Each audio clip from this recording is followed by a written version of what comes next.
get the view now of our colleague and former Labor Minister Graham Richardson on the eve of Jim Chalmers' first budget. I tell you what, Richo, this story from Andrew Clennell today on the power prices. The budget to include forecasts of up to 30 to 40%.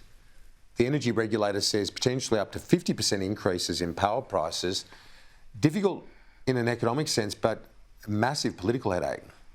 It's a huge political headache. I'm not sure too many governments have ever won elections promising 50% increases in power prices. It's not, shall we say, a normal political tactic. This is a very strange thing to be doing on the eve of an election. And so it shows either that the government's got it wrong or it's got enormous confidence in what will happen over the next 12 months. I'm not sure which.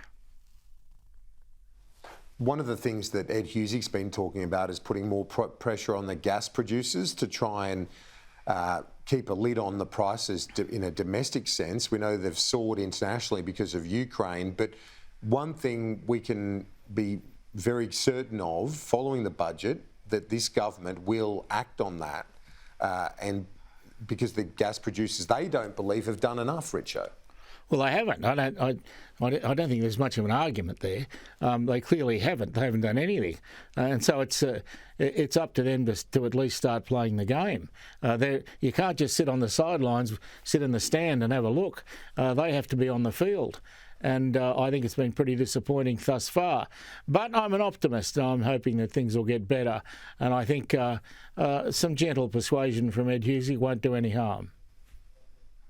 You are an optimist, I know that, but when it comes to what you've seen over the years with politicians and treasurers particularly, this is a massive first major commitment for Jim Chalmers, isn't it, this first budget tomorrow night?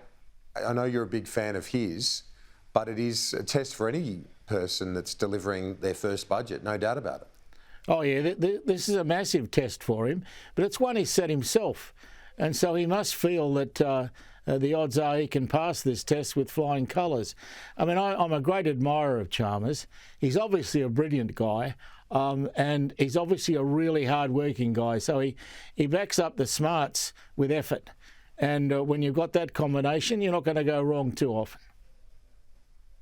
He says repeatedly that it's about the team as well, and makes reference to Katie Gallagher and others within the Treasury as well, wanting to highlight the fact that this budget process isn't some, as he put it, a vanity exercise, but the fact is it is going to be him, Jim Chalmers alone, that will be judged on it. Correct. I mean, he's a consultant, so he doesn't just make decisions on his own with a shut door. His door's open. People come in. They put things to him. He makes sure that he's listened, and then he makes his decisions, and he's got to live with them.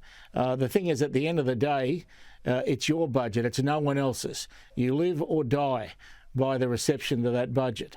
And so it's very important for Chalmers that this goes well. But if you look at his career, this is a guy who's got God on his side. Things always seem to go right for him, mate. He'll be okay.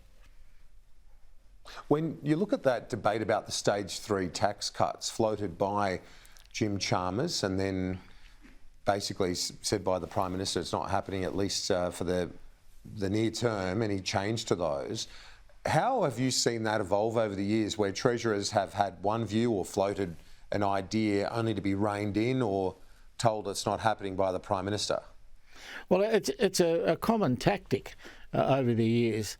Keating would often say things that he knew Hawke would reject, but that's because he was signalling, this is the beginning of my battle on this. This is just the first shot, but it won't be the last.